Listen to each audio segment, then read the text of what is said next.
ದಕ್ಷಿಣ ಕನ್ನಡ ಜಿಲ್ಲೆಯ ಇತಿಹಾಸ ಪ್ರಸಿದ್ಧ ಕ್ಷೇತ್ರ ಪೊಳಲಿ ಶ್ರೀ ರಾಜರಾಜೇಶ್ವರಿ ದೇವಸ್ಥಾನದಲ್ಲಿ ತೆನೆ ಹಬ್ಬ ಆಚರಣೆ ಮಾಡಲಾಯಿತು.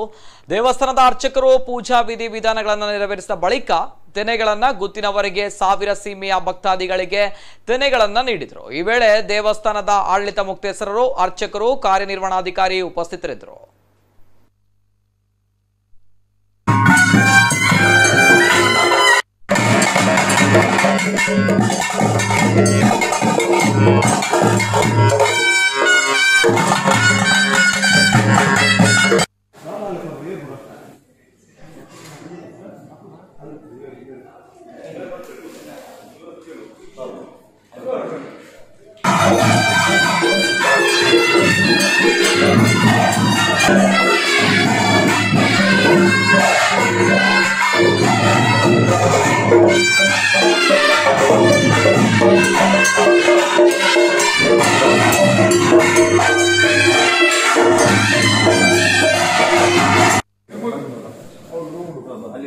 ಇಲ್ಲಿ